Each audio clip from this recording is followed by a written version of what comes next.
Hello and welcome to today's Battlemech reviews. Today we're actually going to look at an entire series of machine, mostly due to the fact that we don't have too much specs and other details on them. QuadVees are a brand new thing, well, fairly new, I mean less than 20 years old, from clans Ellsworth up towards the Coreward periphery, so I haven't seen that many of them, mostly due to the fact that they're, well, still fairly rare, and that a lot of time when they get deployed, well, they have a tendency to get destroyed.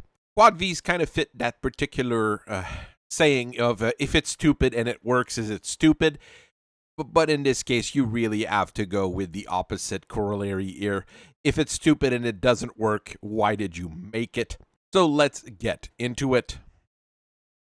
Before we start talking about a QuadVee, we do have to look at a few different things and a few different situations which came up in the early 32nd century.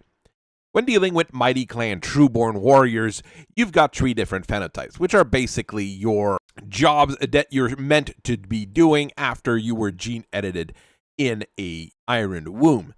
You've got your Mechwarriors that are the ones that think they're better than you at everything. Physically, they're meant to be able to be just superior humans in general. You've got your Elementals, who are jacked up gym rats. You know, those 8 feet tall guys and gals who can probably bench press an entire ton of ammo. And you've got your aerospace fighter pilots, the one that you should probably feel bad about, not only because they look weird, but also because the old phenotype doesn't quite work, because increased brain size and eye sizes didn't bring the results they were meant to have. Clans Ellsworth thought they had a great thing going for them, and in 3106 they decided to bring up a brand new phenotype, which would be the TankWarrior, which would be used to man various tanks and other vehicles. In 50 years or so, they kept making those in iron wombs, and none of the other clan have ever trialed them for the rights to be able to use them. None of the inner sphere powers have started fearing them and trying to stop the program, so you should be able to do the math there. So where did that put clans Ellsworth? Well, they had an entire group of gene-edited super soldiers that were meant to be used as part of a tank crew. TankWarriors look really weird, but not like a aerospace fighter pilot weird. They're smaller, they're not as muscular. They're meant to be able to be squeezed in to a vehicle. So you already have plenty of standard vehicles, but what can you do to spend even more money? Well, there's the joke there. This whole thing turns into a sunken cost fallacy.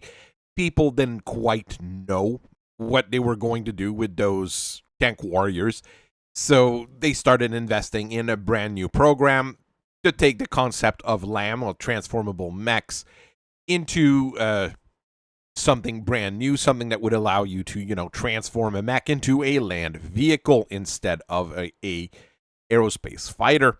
So they released their first tank mech hybrid after a little while for their TankWarriors, and that's where the QuadVees really come from. QuadVees are obviously quad mechs equipped with tracks or wheels, which allow them to transform into a more vehicular form. They have a 2-man cockpit with a gunner and a driver, which does have its advantages, because the pilot can concentrate on piloting and the gunner can concentrate on shooting. And they have a turret where all of that is mounted, both the cockpit and most of their weapons, I would say. The biggest advantage of these design comes from the way the clan form their military units. Vehicle counts as half a point, and you have 5 points to a star. So you could technically have 10 QuadVees in a unit compared to 5 regular mechs. The problem is, this is the kind of thing that you're going to be able to do once before the other group wises up and call you disgras and starts bombarding you. So you have to be a little bit careful.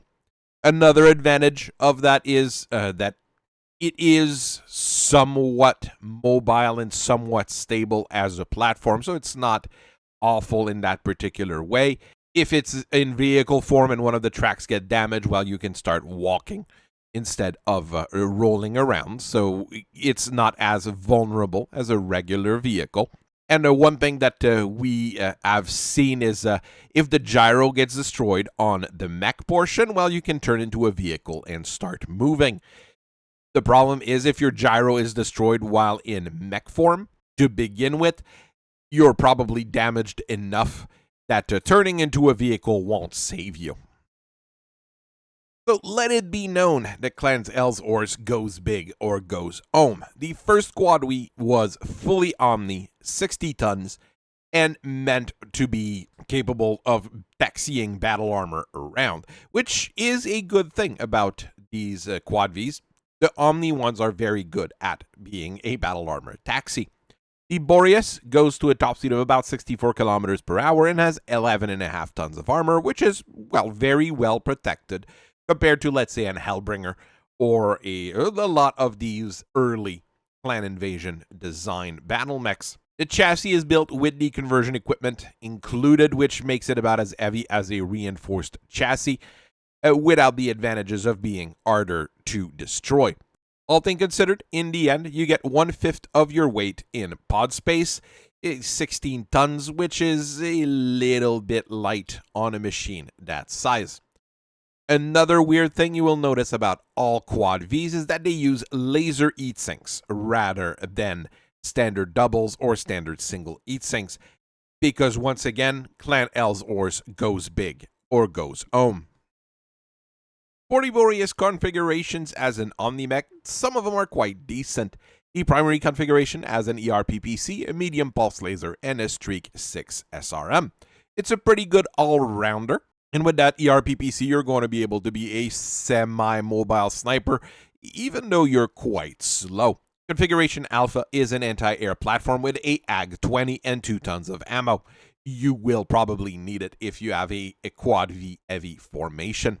Formation Bravo, he mounts a Streak 20 Rack LRM with 2 tons of ammo for fire support. Charlie is another missile boat with an ATM-12 with 3 tons of rounds of ammo and a pair of ER medium laser as a backup. This one is pretty decent, once again, as a mobile tank. Once again, they all have that tank look and that tank behavior. Configuration Delta packs a pair of heavy large lasers and 4 extra laser heat sinks. This one's going to give you a massive punch. You are going to overheat fairly quickly with 2 heavy large lasers, and you probably would want to find improved heavy large lasers if you can. But I would say primary and Delta are likely going to be your go-to configurations for that machine. Down the line, we have the Silarus. I'm not quite sure. Are you supposed to say that? Depending on who you talk to, this might have been the first design in 3136, but all the other paperwork and all the other recordings I get say that the Boreus came out earlier in 3132. This one's a 55-ton QuadVee. It's not Omni. It's a standard machine. It uses the good old reliable Cortec 275 to go 86 kilometers per hour in a straight line, and it's protected by 7.5 tons of the good ferrofibrous armor, which is still less than the good old Shadowhawk. For weaponry, it's quite decent. You get a 15 rack LRM for bombardment, 2 improved medium lasers for skirmishing, and a pair of anti-personnel Gauss rifles to fight against infantry. So it does pretty much everything well enough that it's going to be able to perform the task it's supposed to do, even though it's a little bit light on armor. It's not the fastest thing around, but overall, it's a very good mid-range machine. So they tested with a 60-ton with 55-ton. Next up, they went and made the Aran at 35 tons using as much weight-saving technology as they could with endo steel and ferrofibrous and all that fancy stuff. But, you know, in the end, the only thing they were able to do is put 2.5 tons of plates on it, which is really not very much, even when it's the fancy ferrofibrous. It uses a Light Force 210 to go 97 kilometers per hour. It's also not very fast or mobile. Tank Blake and the Founder, in the end, it does have decent firepower with an ER large laser and a pair of 4-tube SRMs. But of course, if anything looks its way funny, it's going to blow up. This one here, I think, is the worst of the different QuadVee designs. The next step in development was to make another big one with the 75-ton Aragos. It uses a common enough 300XL engine. Honestly, it's one of the most common engine out there, and it goes 64 kilometers on leg or on treads, and is fairly well protected with 12 tons of ferrofibrous armor, which is comparable to your Timberwolf at the same weight range. For weaponry though, it really shines with a pair of Type AA4 Gauss rifle, which makes it a pretty great, well, tank. Honestly, this is a case where you have to choose sometimes when you make a mech. Do you want a mech or do you want a tank? This would probably be better served as either a quad mech with a Gauss rifle on each side torso, or as a tank with a turret with 2 Gauss rifle. As a weird hybrid like this, it does both well enough, but you'd probably be saving a whole lot of money doing one or the other rather than trying to do both. The following step was to try to boost the speed of the QuadVees by putting wheels on them rather than actual treads. Generally, wheeled vehicles are going to be able to be faster than tracked vehicles just because of how the suspension factor works on them. In 3145, you've got the Norosnus that came out.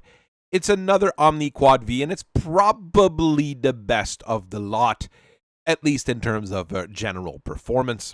You can go up to 97 kilometers per hour in vehicle mode, so you get very good mobility then. And then you can switch to walker mode, and you can get 86 kilometers per hour walking around. It uses another 300XL, same engine as a previous machine. It simplifies production, and it is, once again, a very common engine. You get 12.5 tons of standard plates, which gives you a very good protection overall, and you still have 13 tons of pod space. A bit tight, but still, you can do quite a bit with that. For configuration as an Omnimech, well, of course, you can use it as a battle armor taxi, but you'll want to have some weapons on there. Primary is a great skirmisher with 5 medium pulse lasers and a targeting computer, and you get an extra supercharger to give you boosted speed both in land mode and in walker mode. Alpha also is a anti-air platform like we saw on the previous one, with a AG-20 once again, but this one is backed by a pair of ER small lasers. Bravo is a superior fire support platform with 2 LRM-15 with 4 tons of ammo, and it's backed by 2 ER medium lasers, making you a small quad archer. It's a little bit weird, but I think this one works really well. Charlie is an electronic warfare machine with an ECM, an active probe, and a light tag. And for actual weapon, you get 2 improved heavy medium lasers, which gives you a pretty darn good punch, 16 tubes of SRM, which will allow you to blow up other vehicles really quickly, and a pair of anti-personnel Gauss rifles, which is perfectly reasonable to take out infantry. Configuration Delta mounts a pair of ER large lasers with a targeting computer for pinpoint accuracy, and 3 extra laser heat sinks just to be able to keep yourself cool. None of those configurations, I say, would be bad. I think Alpha's the weakest one of the bunch, but you do need anti-air platforms with a lot of vehicles like this. I think this is the better of the QuadVees, at least at this point in time. Really, my problem with all QuadVees is that they would all be better either as an actual quad or an actual heavy wheeled vehicle or heavy tracked vehicle. The fact that you can cheat Zellbringen by bringing 2 of them for every mech is kind of funny, but you'll get someone going Udesgra dejection of a Wolverine and start performing artillery saturation once they see your QuadVees rolling off the dropship door. As a defensive unit, they can be quite effective, especially if you use them as battle armor taxis, as we've said, or if you're able to move one into a wood somewhere, turn into a vehicle on there, and keep protected in cover. There are strategies that work with the QuadVees, the problem being that it's not how Clan Ellsworth is using them as well. Will it go somewhere someday? Quite possibly. You should never discount new technologies. You should never discount anything that happens in the world of weapons development.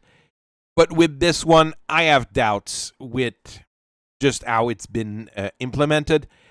I would love to see an assault QuadVee just to see where they would be able to go with it. But I have, once again, doubts that it would be extremely efficient. So I hope you guys have a very nice rest of your day. I thank you for listening to me for so long, and I will see you guys later. Bye-bye.